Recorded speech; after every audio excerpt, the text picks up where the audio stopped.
Keep going. It's recording, sweet. No. Okay. Oh, keep going. That's the only reason why I started YouTube, recording. isn't it? That's the only reason why I was recording. No. Doing shit like this. I was like, oh yeah, I need to get that on there. Well, with that being said, welcome to the Point to the Pain podcast, everybody. We are excited to talk basketball this week. Ben Wittenstein. Zach Bowserhouse. I'm always in the house, Mr. Dance Fever. Yeah, you know, sometimes you just gotta do a little dance on a Monday. Get a little excited. Got the caffeine going. Don't have any food inside me, so it's just all caffeine and coffee. I saw you eat this morning. You had a little bagel with some yogurt. I had a little bagel. I forgot I had a little bagel. Bagel yogurt, and we had some cheesecake in the office. See, you got some cheesecake. So I'm gonna have to go work out after this. A little cheesecake before noon, never a bad thing. But you know, feeling good. Feeling great. You know, the NBA was filled with some great action over the weekend, especially Saturday. We had a nice game that we're going to talk about, and then we had a game. We had two teams where they played back to back on their schedule, and we're going to get into that too. But first, Ben, you can tell the people where can they find the podcast? Everywhere. You can find it anywhere. Stitcher, Apple, Spotify, wherever you get your podcast. Google. We are everywhere. We're also on the YouTube. Stadium's YouTube channel. Stadium's YouTube. Watch us. You can find clips. Zach has been posting some clips of the podcast every week too. So if you're short on time, you just want to watch a little clip of us talking, 3-4 minute clip, that'll be on YouTube as well. And of course, as always, shoot us a text, give us a call, 773-273-9088. Call or leave a text, 773-273-9088. And as always, also Facebook. Yes, Facebook and Twitter. We got Facebook and Twitter and Instagram. You see those videos on Instagram? Truly you comment below what you think. You got the Cut Star Bench video that's out there right now. We want to hear your opinion on Nikola Jokic and Joel Embiid and Anthony Davis. We want to hear from you guys. All the big ones. What do you think of Zion Williamson dunking at the end of a game? We want to hear from you all. So please do that, 773-273-9088. If you got IG, check us out on IG at PointsPay and also on Twitter. But first, Mr. Ben Wittenstein, what do we get into first? Well, we have one big thing, as we always do, and it's turning into one big things of the week. Multiple one big things. Do we start in New York? Let's go out to the Madison Square Garden. Doing stuff? MSG. Yeah, ain't it weird? 4 straight for the Knicks. They done won 4 in a row, Ben. What the heck is going on in Madison Square Garden? Yeah, that means it's getting that time of the year where it's getting cold, I guess. Cause yeah. It's just a weird month so far for the Knicks. They started out struggling, Ben, to be quite honest with you. And they've kind of turned the corner, so to speak. Yeah. They've beaten some serviceable opponents too throughout this little mini streak they got, winning 4 games. They're 6 and I think they're 6-4 or 4 and 6-4 in their last 10. Last 10, so they're doing pretty well. They're sitting currently in the play-in scenario, but they're the 8th seed, so they have opportunity to kind of climb out there. And it's still early. We're a little under 30 games throughout the year, but shout out to the Knicks so far this year, trying to find some sort of groove with this team. You got Tibbs, who Ben, I don't really like that much, but we got him out there doing his thing. They're not a Tibbs defense, fan. They're playing defense. I mean, you hold a team to under 100 points in today's NBA, which they did to the Sacramento Kings on Sunday. You're living pretty good defensively, and that's the type of defense. I mean, back when he was coaching the Bulls would give up 83 points a game, 84 points a game, which is impossible in today's NBA. But you're giving up less than 100 points in an NBA game. I mean, you're playing some pretty good defense, honestly. And that I don't know if you can win consistently in the NBA as like a true defensive team, like a team that hangs their hat on playing defense. I think it would be hard to win consistently in the NBA like that. But man, they gave up 99 to the Kings, 102 to the Hornets, 89 to the Hawks. They've had an 81 to the Cavs. They've had 3 of their last 4 games they have played. They have given up less than 100 points. And those are good teams, too. You talk Cavaliers, you got Donovan Mitchell who can go out there and get 25, 30 points any given night. And then who else did you mention? You mentioned the Hawks. The Hawks, obviously, Trae Young.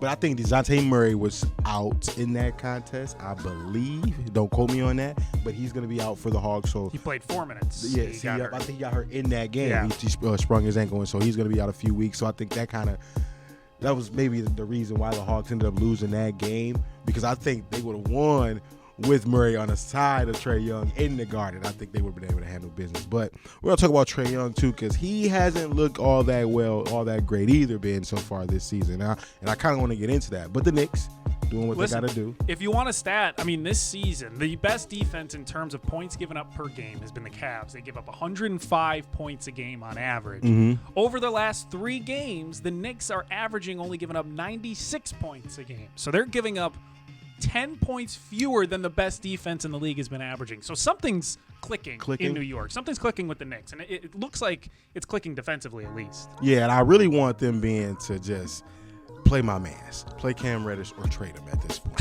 Like, I don't know what Tibbs got going on. Free Cam? Yeah, it's free Cam Reddish until he just finds a new home in the NBA because it's getting ridiculous. But I will say this. You mentioned the defense. I think Julius Randle has played well for the most part offensively, getting 28 and 10.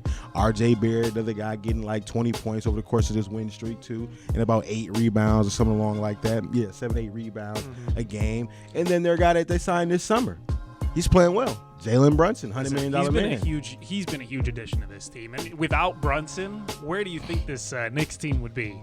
Oh, they'd be right where they were last year. Definitely at the bottom of the barrel, like 13th in the East. Yeah, 100%. I mean, he's been such a nice addition to this team. But I mean, Thibs has been riding RJ Barrett for the past few games. 36 minutes, 35 minutes, 44. Well, you know what he do. Kings. 44 Loves minutes. playing these guys a lot. I think. But he's young. He's 22. It's, you know. No, damn that. Because Derrick Rose was 21. You're right. Right? You're right. You're right. You're right. No, that's a good point. So we'll see if he can able. It doesn't seem like he either learned his lesson or he just doesn't want to learn a lesson about Quentin Grimes played 40 minutes the other day. Yeah. 40 minutes. No OT, 40. That's ridiculous.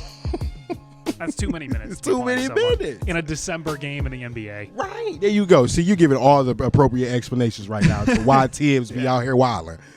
He's a crazy coach. Something's working, though. Something's working. We can criticize him once it doesn't work anymore, but for now, right now, 4-game win streak, playing great defense, NBA's best defense over the last 4 games, you know? I can roll with it. Something's working in New York. I can roll with it. Another team that has been figuring it out, and I don't even know if I want to say figuring it out because, you know, this team has had it figured out for a bit, but they're on the streak of their own, is the Memphis Grizzlies. Yep. 5 in a row. 7 of their last 10 they've won. They are second in the Western Conference, 1 game behind the first place Pelicans. Look at that. Number 1 overall pick, number 2 overall pick of a draft a few years ago, and look at them boys out there leading their teams, top of the West. You love to see it, man. Yeah, you do love to see it, and it's great to see the Pels playing well. It's great to see the Grizzlies playing well. I love that the Grizzlies are playing well. They're such a fun team. You know, they're a small market NBA team that's as exciting as anyone else out there, and it's because of Ja Morant, of course, but they have built such a good, you know, team around Ja Morant. A good, just gritty players. Yeah, gritty players.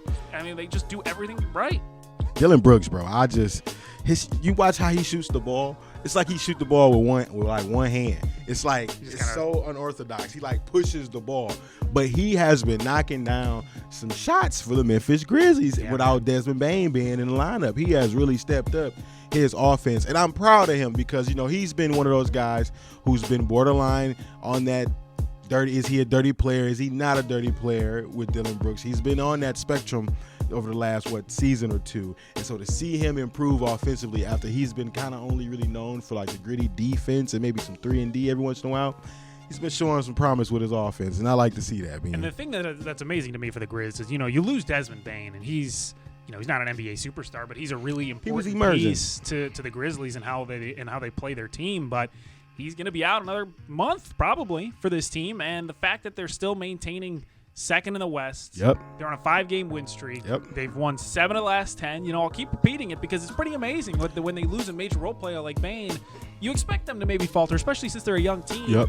And man, they're just coming out and bludgeoning people every single night. Yep. And you love to see it, really, because the Memphis Grizzlies are one of those young teams that we said early on in the beginning of the year, whether or not now that they're the ones that's going to be the target, not the ones doing the targeting. Yep. You know what I'm saying? How are they going to respond? Not being the underdog anymore, but being the ones that's going to be the favorites in these games and not be looked at as, you know, an up-and-coming team, but one of the teams that we expect to make the Western Conference Finals. Yeah, the Hunters become the hunted, and they've been doing a great job with it. Honestly, we weren't sure how they were going to react to being the team everyone prepares for, everyone's ready for, and they've really stepped up and played really, really well.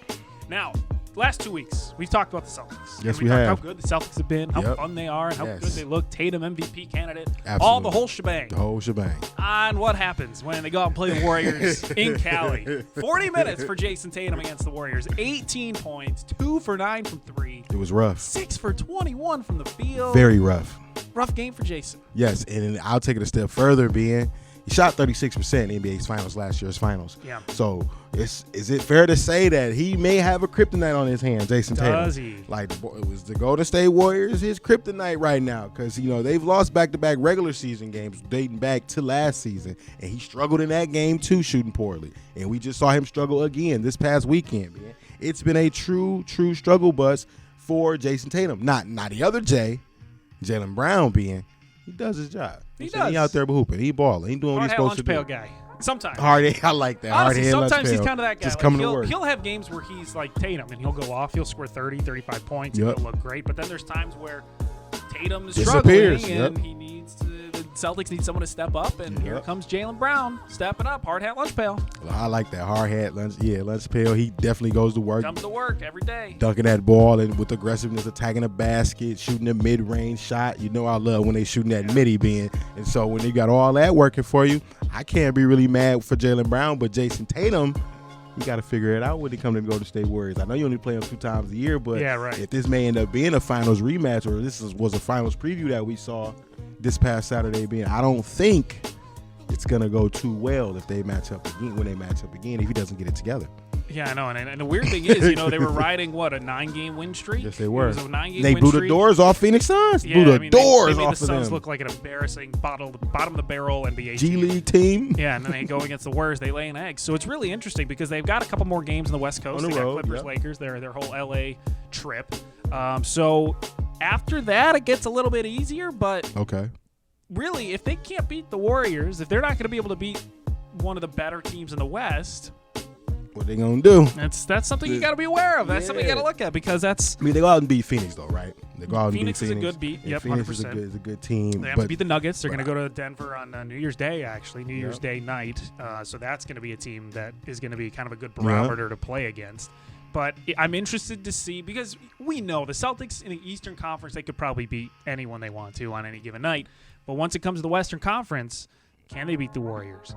Can they go out and beat the fully loaded Nuggets, Clippers? The fully loaded Clippers team. Even Lakers. Lakers will step up. Fully loaded Celtics Lakers game. team. Go ahead and say it, man. And say it with your chest. Sure. We'll see how they play against the Lakers. We'll see if anyone, if they all play in a row. Oh, there you go. Yeah, see, there you go. The Celtics. That's the whole Lakers issue. But if they play well against the Clippers and Lakers, I think we can maybe say, all right, maybe it was just an off night. Everyone has an off night. That will happen. That's fair. But if they struggle against Clippers, Lakers, we'll have something to talk about next week. Yeah, he might just be the Kryptonite, and it might just be California for Tatum. It might just be Cali. Can't move out west. He can't go to California. Yeah, can't go to Cali. And it's back to back too. Clippers on Monday night tonight as we record, and the Lakers tomorrow. So back to back. We're gonna find out right away. Okay. Right away how good this team is. What is trending, Zach? And this is interesting for me because I've always had this opinion on something like this. But you put Zion as only human. Pelicans we talked about 7 straight. 7 straight. What did he say? Post-game comments. Post-game comments. Well, let's give the people. Let's paint the picture for them. What happened with these comments? So they're winning the ball game about 126-17. New Orleans Pelicans. They're playing the Phoenix Suns, right, Ben? And so in the final moments of the game, 360 windmill for Zion Williamson in the moment, just to get the crowd going crazy. And I believe they were in New Orleans, so it was just a fun sight to really see. But the Phoenix Suns did not like that. And if you saw the replay and you look real closely, Ben, you look real close, you can see Devontae Adams, right? You can see him, not Devontae Adams, or Devontae Green. Okay. You can see him. He's getting upset. Like, he's a little frustrated with Zion because he didn't think that was a good idea to do that. Well, the Phoenix Suns didn't think that was a good idea to do that either, and so it was a little scuffle. And after the game, I like what Zion said. He said that was a little out of character for me, Ben. That's what he said. He was like, but you got to understand, they sent my teammates home last year. That's what I felt. I felt that for him. Like, I felt that. He really wanted, his team. He wanted to be in that moment with his team, last year in the playoffs. They took that team to Game 6, the Phoenix Suns. And so that begs the question, if they would have had Zion, would they have won and beaten that Phoenix Suns team who made the finals the season before? Yeah, I think that's a fair question to ask. I think the fact that he is that good and he has shown that he can be that good right now, maybe you have a different series if that happens. But maybe the little offseason that he had, it's time to develop, and he's a different player than he was last season. Get lean. He's getting lean. He's heard the haters, and he's made himself a much better player. Now, my thing is, Zach, for everything, every time this happens, because this happened another time in a different game as well.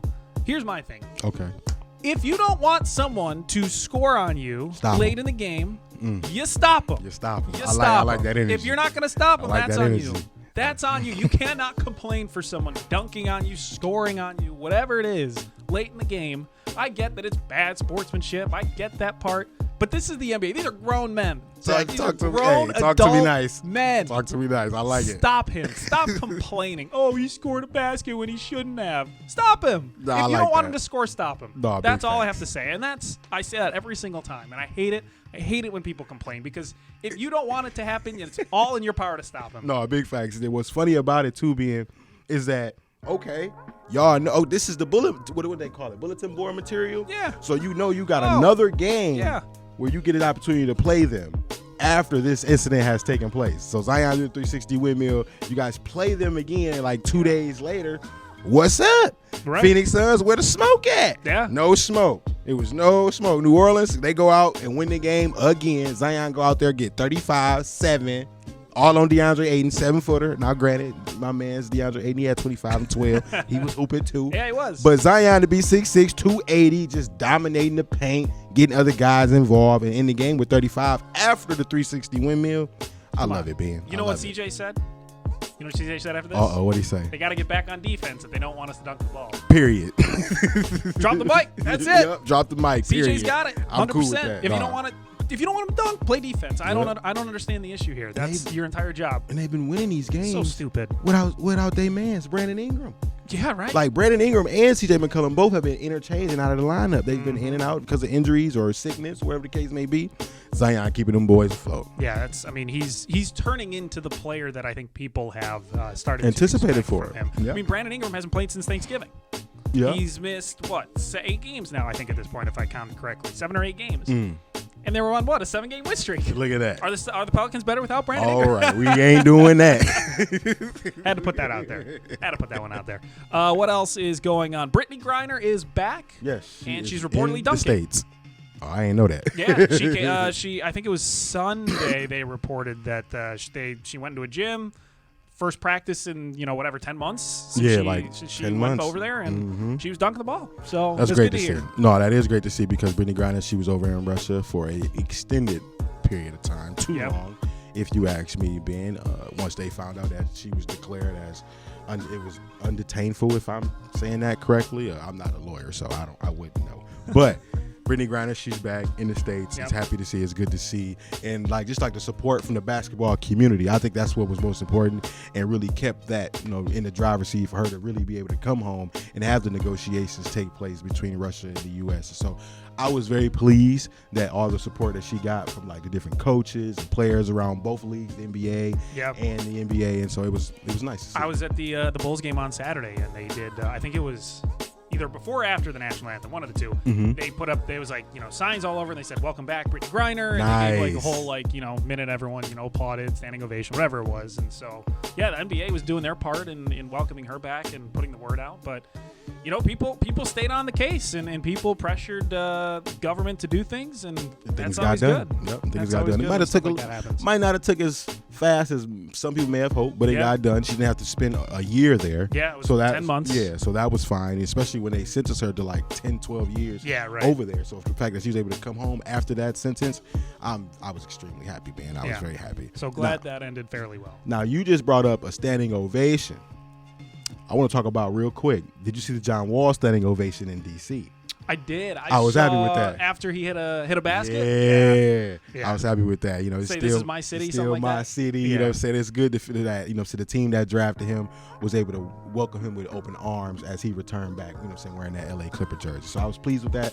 Only 13 points but hey. You get that opportunity to go back to where they used to love you the most, when you got drafted, and you get to see your former teammate Bradley Beal watching on the sideline, letting him know this still my city. I love the energy, man. I love the energy. It's DC will always love John Wall. Yep. He's him and John Wall and DC. They just go together. Yeah, they're always intertwined. On the hotline, checking some voicemails, texts, and comments, Facebook, whatever it is. Again, 773-973-988. Give us a call on the old voicemail. Again, you can leave a text. If you want to leave a text, we'll read the text. Comment on Facebook if you want, even on IG, and you can get at us on Twitter too at either one of our handles or at Points Paint. Yeah, 773-273-9088. First one on the docket. Greg Hayes in Texas said this. Yeah. Bam Adebayo got to be one of the most inconsistent centers in the league. I put the emojis too. And you put the because that's the emojis that they put. So I put them too because he had it must have been a bet. So that must have been like a never will I ever for him. Never betting on Bam Adebayo again. Yeah, I feel that, Greg. I feel that hard. Like I feel like that's what that was leading up to. And so I just wanted to incorporate that, and I kind of agree with him. Now, remember we talked about it a few weeks ago about Bam getting 21 and 9, and I told you that got to be one of the most quietest 20 and 10 performances of the season I could ever witness. He really averages 20 and 10, but you can't see it really when you watch the game sometimes. And I saw him last week in one of their games. He stepped up, dropped like 30 points, 28 points, and had I think a double-double with that. So I was pleased with it, but it got to be every night. I think in order for Miami 100%. To turn their season around, it got to start with Bam. We know what Jimmy going to do, but it got to start with Bam. 100%. I mean, I think Bam playing consistently takes the heat from a relatively top tier, tier 1, tier 2 type of Eastern team to top tier Eastern team. Top of the tier. Top of the tier. Cream of the crop, because right now they're currently in the play-in.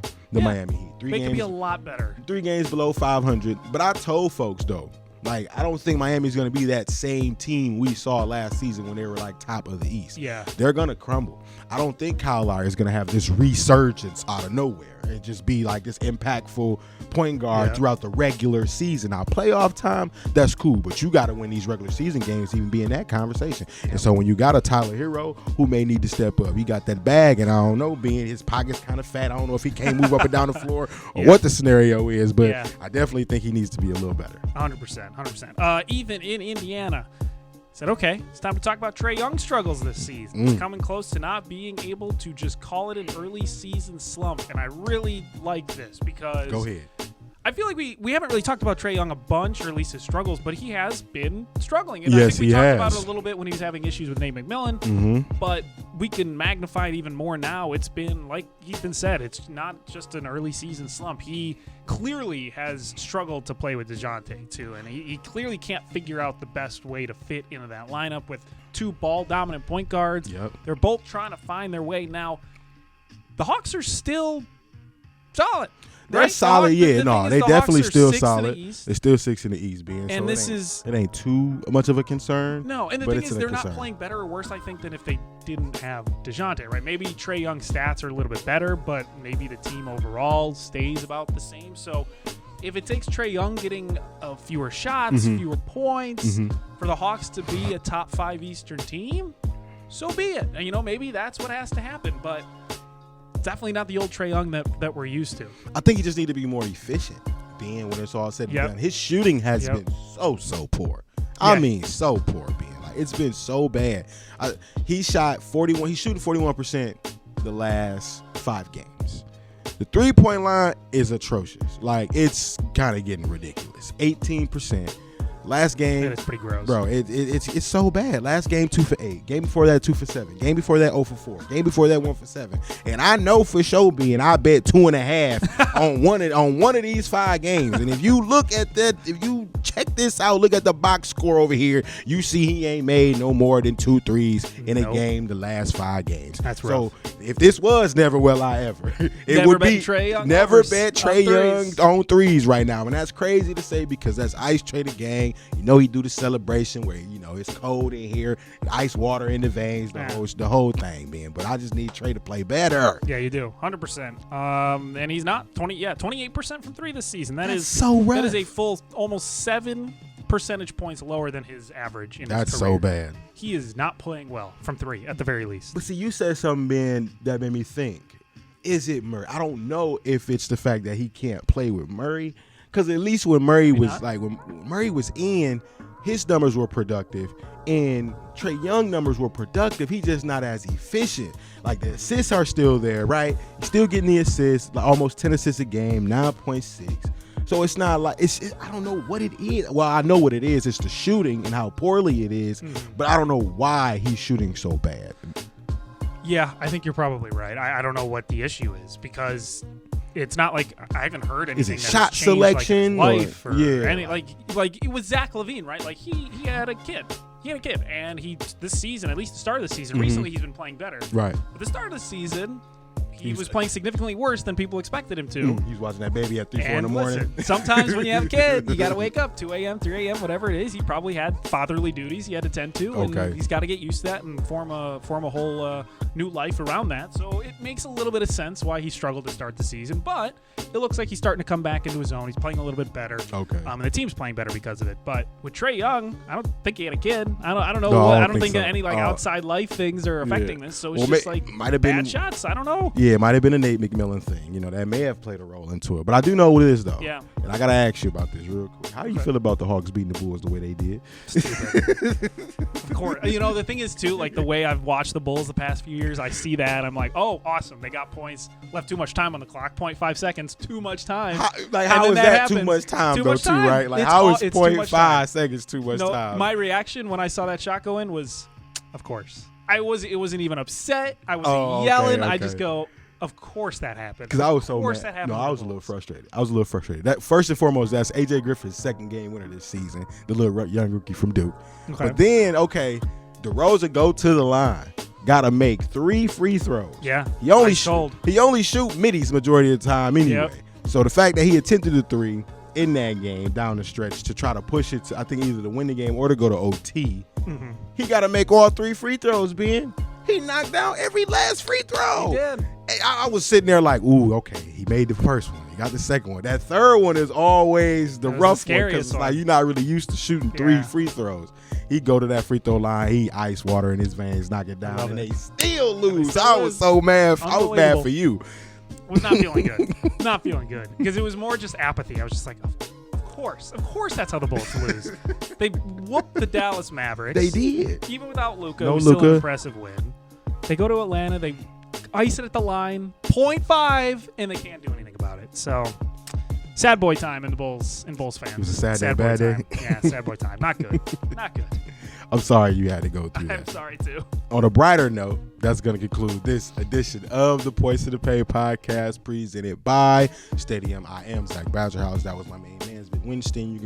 You can follow us respectfully on our social handles at Zach Badgerhouse, at Ben Wittenstein. Don't forget to follow Points in the Paint at Points Paint. Yes, sir. Make sure you do that, of course. And you can do that also on Instagram and on Facebook. Make sure you leave your comments, your best take, hottest take on our voicemail line too at 773-273-9088. And you will hear from us later on in the week.